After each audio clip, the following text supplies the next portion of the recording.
Hi, everybody. I'm Charisma Glassman. I am the co-chair of Harvard Business School Women's Association Executive Series on Retail, Consumer, and Luxury. Super proud to have Yang Liu in studio today. Yang Liu is the Chief Information and Digital Officer of Tapestry. We bring you the best programming of successful women across the industry and male allies. So thank you, Yang, for finding out time to talk to our HBS women here and male allies.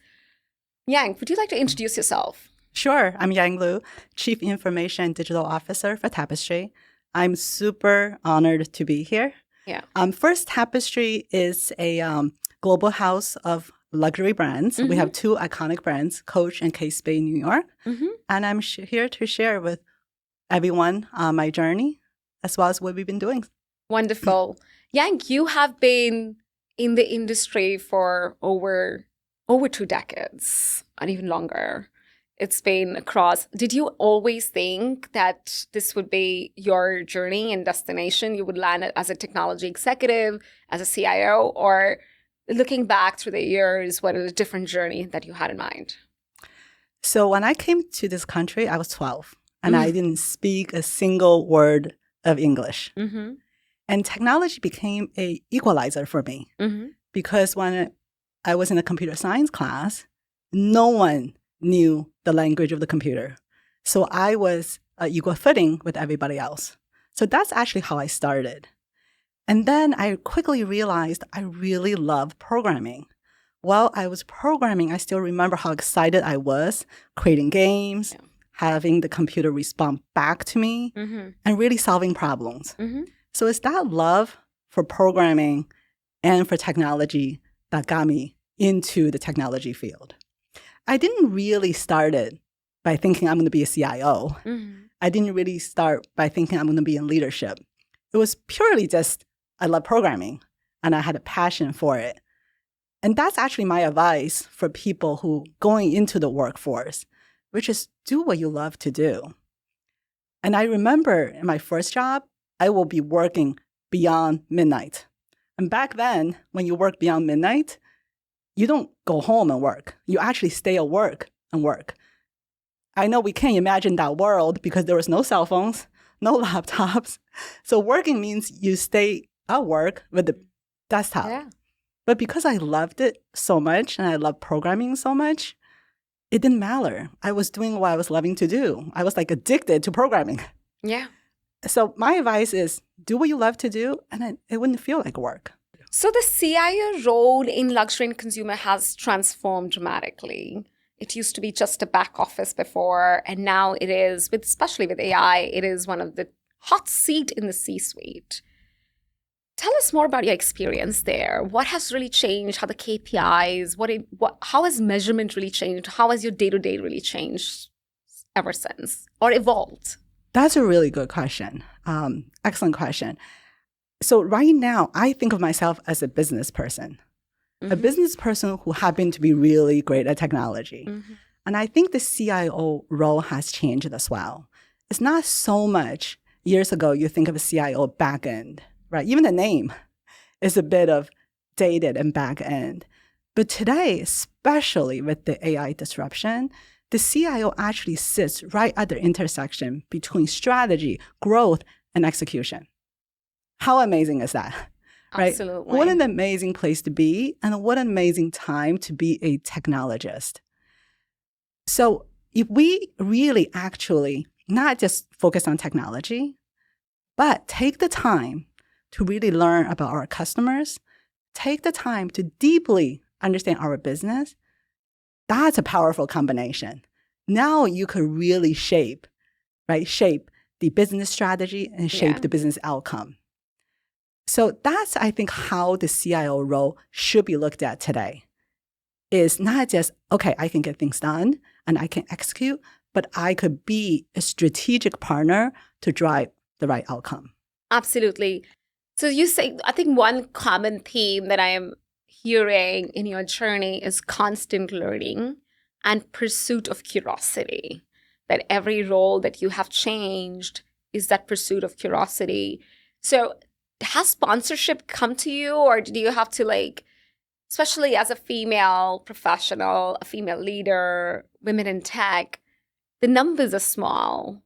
And I want to kind of move towards a conversation about how did each role happen? Did you have to raise your hand every time, or did you have great sponsors or leaders who picked you because you're curious and a learning mind? I actually don't think I raised my hand enough. I was thinking about this, and I feel that a lot of times I become my own barrier a lot of times, asking myself, okay, am I perfect enough? Do I have enough experience? Right? I haven't done that before. Would I be able to do it? One of the things through self-reflection, I actually don't think I raised my hand enough. And one of my advice for people out there is actually raise your hand more.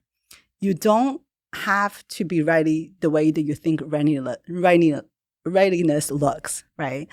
And I realized through my career that the bar of leadership isn't perfection.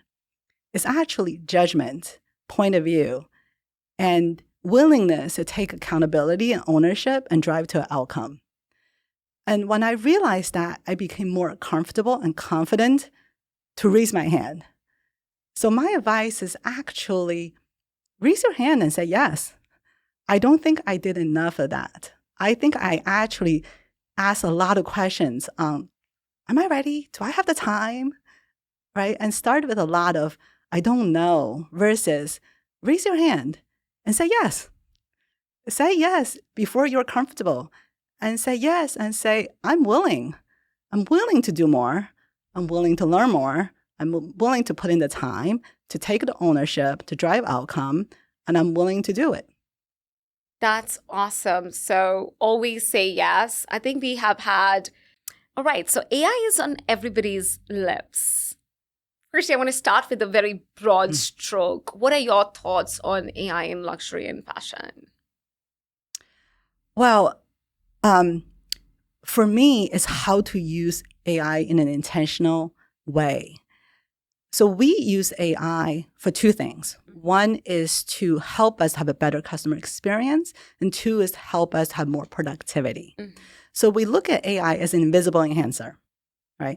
So we all know what AI is really good at. AI is really good at taking massive amount of data and draw insights. That's helpful because for us to give you a good experience that's personal and contextual, the first thing we need to do is have this profound understanding of who you are. Yeah. AI can help with that. So we use AI as this invisible enhancer to make sure your journey is smooth, frictionless, and is something that you feel like just easy, right? So that's how we use AI. We don't use AI to scream AI, to say, look, here's AI. We use AI more in the background so that your journey is more thoughtful. Absolutely. And especially in my experience of serving luxury customers, they want the bespoke, personalized experience. And many times they do like AI or anything automated, but on the back end, but they still want to have the elevated human experience. So is this human and AI, because it's in the world of an industry which is obsessed with craftsmanship, yes, personalization, and elevation, use of AI. Do you think you use it more in the front end customer experiences or just mining data and insights? What when you see the use cases, what do you think has been mostly impactful? We actually inject it everywhere, but we inject it everywhere in a thoughtful way. So the front end for sure, for customer experience, but it's not something that's like visibly screaming AI, but it's something that's there throughout your journey that make you feel like this is more of a personalized journey. But corporate-wise, we also use AI to drive productivity, to help us with product creation. So we use AI as well. AI will not replace human creativity. It will not replace our craftsmanship and human connection, right? And we are all about self-expression. And when you wear our products, we want you to feel confident and authentic. So that's not going to be replaced at all. But AI can be used in many different ways, and we do use them at scale, many different ways to enhance. moving along a little bit, I don't see a lot of, firstly, women as CIOs, which is women in tech has been, and I'm not talking about just DEI, but I'm also just talking about numbers, just pure data points. And there are even few women of color or of Asian American origin.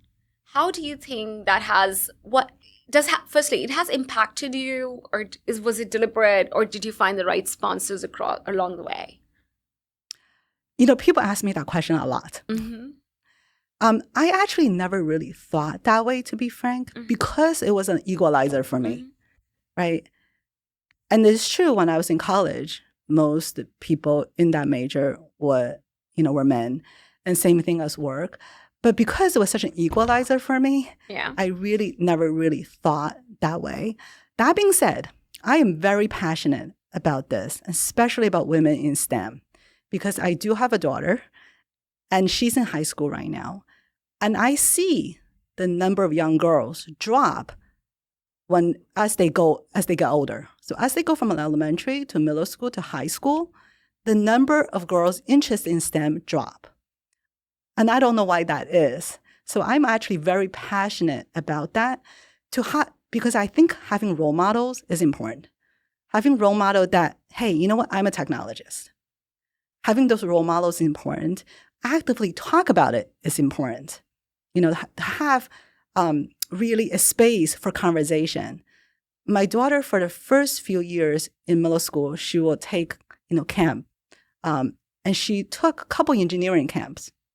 And one year she came back to me and she's like, I don't want to do this anymore. And I'm like, why? She's like, because it's all boys. So when she sleep away and her roommates are all doing another subject in a different class, and then she goes with the boys and she's one of the couple, girls, they don't want to keep doing it anymore because they want to be with the girls, right? So I do think that's a problem. So talking about it is important, and have good role models is important so that they see this is what a technologist look like. And thank you for being a role model to many other women out there, and even not just current leaders, but future leaders, because we need more and create more seats and open more doors. Who has been your role model? I have so many. I have so many role models. I think as I was growing up, it was my grandmother. Yeah. She also raised me as well. When I was in China, my parents were actually here in America. So she raised me, and she was just a very strong woman who went through wars, right? Raised 6 kids. I don't even know how she did it. Just really strong, but also incredibly generous. Incredibly generous about giving to others. And that's another passion of mine right now, because so many people have helped me, both men and women, along my journey, personally and professionally. So many people have helped me. And I think giving back is my passion right now. Giving back, paying it forward, right? Being in these conversations. Yeah. And just be generous to others and lifting others along the way. I think we see that. I have personally seen that in my interactions with Yang. And again, this particular episode is a part of giving back to the community, to future leaders, to Harvard. So thank you for doing that. And it's a message for all of us. Like, I hope we're able to, I know everybody is busy, but we're able to find time to give back and pay it forward, open more doors, create more seats. So it's a common theme. And thanks for sharing that.